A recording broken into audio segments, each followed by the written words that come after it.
The greatest pillar holding up the entire series of My Hero Academia is All Might. He's the classic superhero archetype. Basically imagine Superman filtered through the lens of shonen manga, and you have All Might. And I think a great part of the series' core appeal lies with him, and how he's the Superman archetype done right. Now don't get me wrong, I don't hate Superman, but he is a very difficult character for most writers to work with. For years, people have accused Superman of being boring, saying he's just too good and too perfect, and because of this, he's the least interesting character in the DC universe. He's not as cool as someone like Batman, who's dark and brooding. Nobody cares about Superman. The laziest tactic that most creators have used in some of the modern incarnations is to try and make him into a brooding, edgy mass murderer who snaps villains' necks, slams warlords into concrete, or literally rips the Joker's heart out. Earnest sincerity is perhaps the most difficult thing to sell in our postmodern cultural landscape, seeing how empathy and sincerity are often accused as being no better than just superficial, cheesy schmaltz. That's not to say there haven't been great Superman stories. Writers like Alan Moore, Grant Morrison, and Max Landis have all found different takes to bring to Superman, and have made some of the best comics featuring the character. That brings me back to All Might, and what makes him such a wonderful version of the archetype that the public has largely thumbed their noses at. Now, if All Might was just an all-powerful, super-strong demigod beating up the downtrodden villains of the world of My Hero Academia, he wouldn't be as good of a character as he is. No. The secret sauce to All Might is quickly revealed in the very first pilot chapter and episode of the anime of My Hero Academia. We learn that his muscled form is just a facade, that his true form is a scrawny skeletal man barely clinging to life as he perpetually hacks up blood. His years of superheroics have taken their toll, as a large part of his body has literally been torn out of his chest. He's lost most of his stomach and a good portion of his lungs. For all intents and purposes, he's living out a miserable existence as his mutilated body refuses to keep up with his formerly cheerful physique. His muscled physique is quite literally smoke and mirrors. Towards the beginning of the series, he can barely hold his superhero form for more than 3 hours a day. But this is the key that makes him so interesting. All Might is introduced as fighting a battle not against some epic villain, but against his own failing body. And it's a battle that he'll never win. Giving superheroes limitations and weaknesses is always a great tool to help increase drama, and All Might's limitation in real form serves as a ticking clock for tragedy.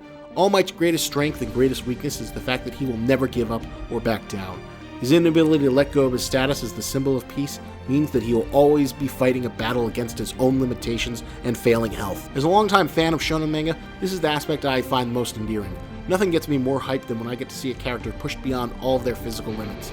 See them put their values on the line as they become battered and blood-soaked, as they're forced to push forward whatever their passion is against insurmountable odds.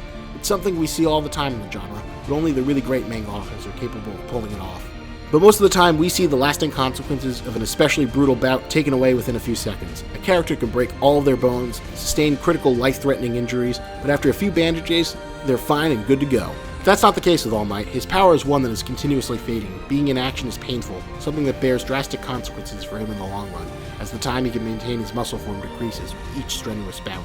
But still he persists. His unwavering commitment to his responsibility as the symbol of peace is what makes him go above and beyond the typical Superman-style strongman archetype.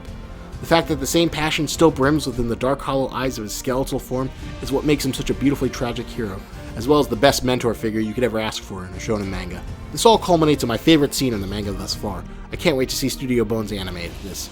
So if you're not caught up in the manga, be warned. Spoilers abound. Later on in the series, we see All Might come into conflict with his immortal rival, the man whose quirk-stealing ability is indirectly responsible for creating his superpower, One for All. He's simply known as All for One. He's the great villainous mastermind behind Homura Shigaraki. All for One comes to save his apprentice for a full-scale hero raid, and the two titans finally clash. All for One is just about everything you could ask for in a final boss villain. He's got a bitching suit, he's got the awesome mask which just screams Dark Overlord, he has multiple quirks which he can stack together to create absolutely ridiculous attacks. He's basically the Satan of the My Hero Academia world. Not only does he pose a physical threat to All Might, he also attacks him mentally, goading him with debilitating revelations about his past. As the fight wears on and city blocks are leveled, All Might's strength begins to waver. His real form is exposed in full public view. The world is shocked to see him revealed as an emaciated skeleton. His eternal fiery rival Endeavor is enraged to see the true form of the man he could never surpass. But as the shock dissipates, there is a lone woman stuck amidst the rubble. She starts to shout, "Don't lose! All Might! Please help!" Then the crowd erupts in a chorus of cheers. "Win, All Might! You can do it! We believe in you! All that is good and right within the world is resting on his shoulders. Even though the power within him is a dying light growing ever dimmer, he pushes himself beyond what his failing body can muster to land just one last final blow, and he triumphs against the ultimate evil! But with his last show of strength, his power vanishes forever, bringing about an end to the symbol of peace. This is what takes All Might above and beyond his generic origins. The fact that he is perpetually fighting against the dying light of his body and the faltering limitations of his powers are what make him a figure worthy of the Superman mantle. The best heroes aren't the ones who murder and maim their opponents. They're the ones who risk life and limb for something greater than themselves. There's a reason why people still remember the train scene from Spider-Man 2. There's a reason why Captain America standing up to Loki in the Avengers is the first scene where the movie starts to click.